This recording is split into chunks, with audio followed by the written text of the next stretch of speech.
Canteen मधून pizza, burger, vada pav यासारख्या अनेक जंक फूडवरती आता बंदी आणण्यात आलेली आहे। केंद्र सरकारचा हा निर्णय जो आहे तो घेण्यात आलेला आहे। पण यावरती पालकांचं काय मत आहे, त्यासोबतच लहान मुलांचं जे शाळकरी विद्यार्थी आहेत त्यांचं काय मत आहे हे आपण जाणून घेणार आहोत। सध्या आम्ही आहोत नागपूरमध्ये आणि माझ्यासोबत हा आदमने परिवार इथे आहेत।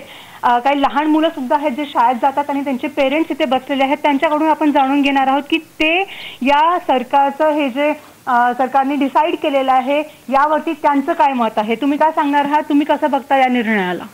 आम्ही या निर्णयाशी खूप खुश आहोत, कारण की जंक फूड जसं राहतं आपल्या आरोग्यासाठी चांगलं नाही राहत, तर ते एक बरं झालं की कॅन्टीनमध्ये ते बॅन झालंय। नाही, माझ्या मुलांच्या शाळेत तर कॅन्टीन नाही आहे, पण हा जो निर्णय आहे सरकारचा तो अगदी स्वागतार्ह आहे आणि खूप छान निर्णय घेतलाय सरकारने। आणि मुलं जे घरचं जे अन्न त्यांनी खायला पाहिजे, सकस आहार जो त्यांनी घ्यायला पाहिजे तो घेत नाहीत आणि बाहेरचं खाल्ल्यामुळे त्यांना तीच सवय लागते, बाहेरचं खाण्याची सवय लागते।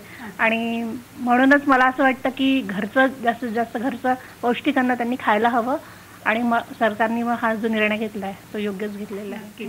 पालकांचं या निर्णयासाठी समर्थन दिलेलं आहे, ग्रीन सिग्नल दिलेला आहे।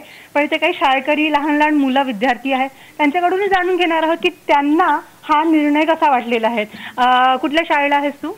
मी स्कूल ऑफ स्कॉलरमध्ये। कसं वाटतं, म्हणजे तुला आता तू स्कूलमध्ये कॅन्टीनमध्ये काय काय खायचं? बर्गर, समोसा आणि मंचुरियन।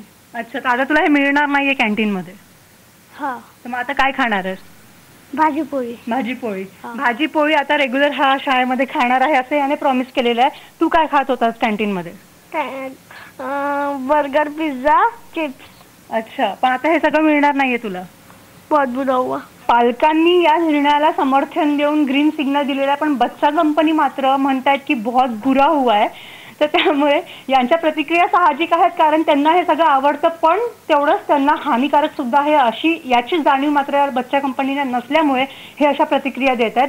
तर आता जंक फूडला टाटा बाय बाय पूर्णपणे करण्यात आलेलं आहे। केंद्र सरकारद्वारा या निर्णयाचं स्वागत जे आहे ते प्रत्येक पालकांकडून केलं जात आहे। व्हिडिओ जर्नलिस्ट विनय शुक्ला सह सुरभी शिरपूरकर, IBN लोकमत, नागपूर।